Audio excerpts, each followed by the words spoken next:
Today's show I'm really excited about because my process normally for going through HardFoul is I think of my topics, I write some bullet points and notes throughout the day, and then I start to talk to myself.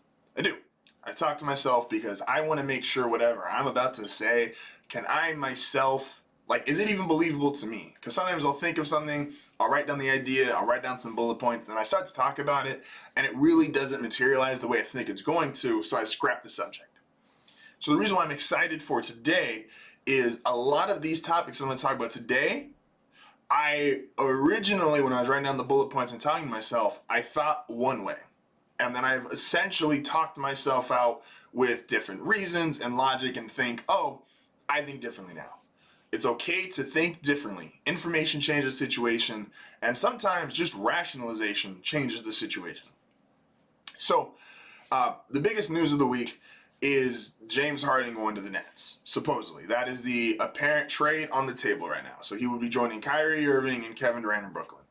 And everyone's going to come out and say, this doesn't work, you don't have two basketballs, blah, blah, blah, insert basketball trope here, and they're going to give you every cliche reason why this doesn't work. Now, I was originally on board with this. I would not put James Harden on the Nets with Kyrie Irving and Kevin Durant. This is not, in my opinion, at least what I thought originally, would not be the older version of OKC with Westbrook, Harden, Durant. They have all turned into different players. Kyrie, everybody's very ball-centric, right? Very high usage type of players. And that's what everyone's going to come out and tell you. And then I started to think more and more, and I was essentially going to come on and give you the same exact thing. And as I was talking about it, and as I was discussing it with myself, my best advisor, I started to think, maybe this does work. So let me give you a couple things here. Now, I'm going to preface all of this on this only works if Kyrie Irving wants it to. And I say that because Kyrie Irving he's been the make or break for the last several seasons on whatever team he's on. Whether you want to talk about last year with the Nets, if Kyrie was great with no Durant, that was going to make or break their season. Kyrie with the Celtics, if he bought into the system, bought into Brad Stevens, that was going to make or break their season. With the Cavs, how he played alongside LeBron, we knew what LeBron was going to give us. Kyrie, make or break their season. So Kyrie's in a unique situation where he can disqualify everything I'm about to say if he is not on board with this. But let's talk about the dynamics if Kyrie is on board with this. When you have superstars, you have to build a team to their personalities, but also to their quirks and what their likes and dislikes are. So if you were to look at a team and say, hey, if I have three ball-dominant, high-usage players, how do I get them to work together? Well, we have three different guys here. James Harden, how do you get James Harden to work with these other superstars? Oh, well, he already respects Durant because he's played with him and acknowledges I'm great. Durant is a bit greater, and I get to go reunite with my head coach, who I had a bunch of success with. This is Mike D'Antoni on the coaching staff. Kevin Durant.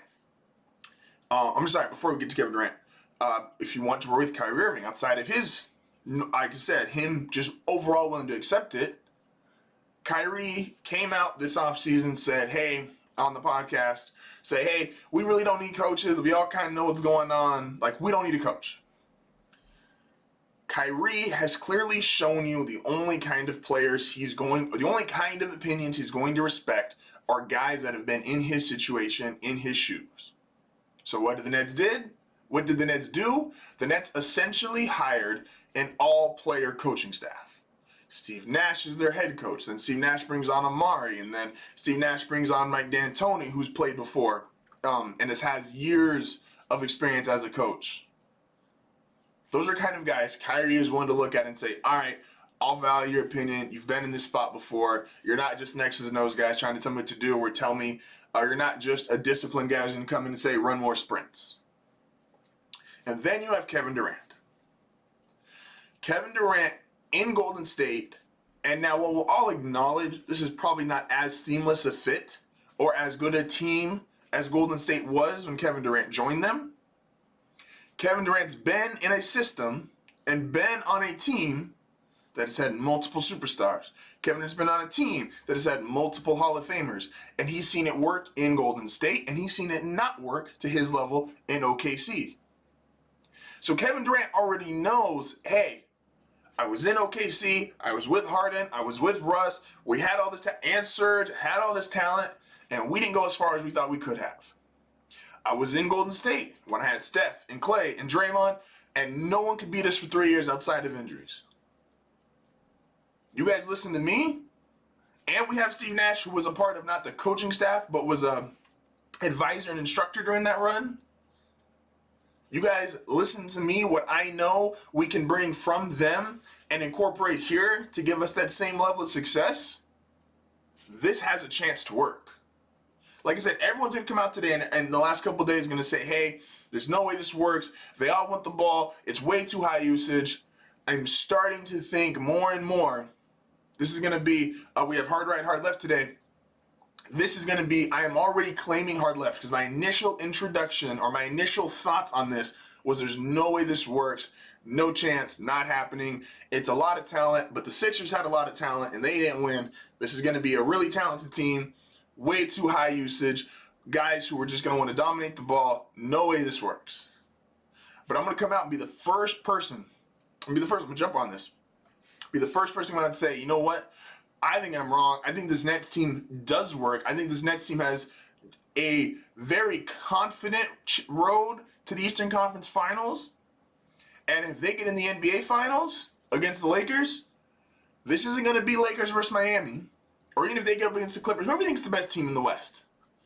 With Kyrie, James Harden, and Kevin Durant, they have the same advantage that the Warriors had, which is three. You're not getting more. They're going to have at least 3 of the top 5 players no matter who they play. You've got the coaching staff that Kyrie will actually listen to because they're all players. Harden wants to win a ring. He's going to be in a mindset where he's more open to this, deferring to Durant. And you have Durant, who's been in a stacked team with talent that's won and a stacked team with talent that hasn't won, and is going to be able to tell these guys, hey, this is what works, this is what doesn't.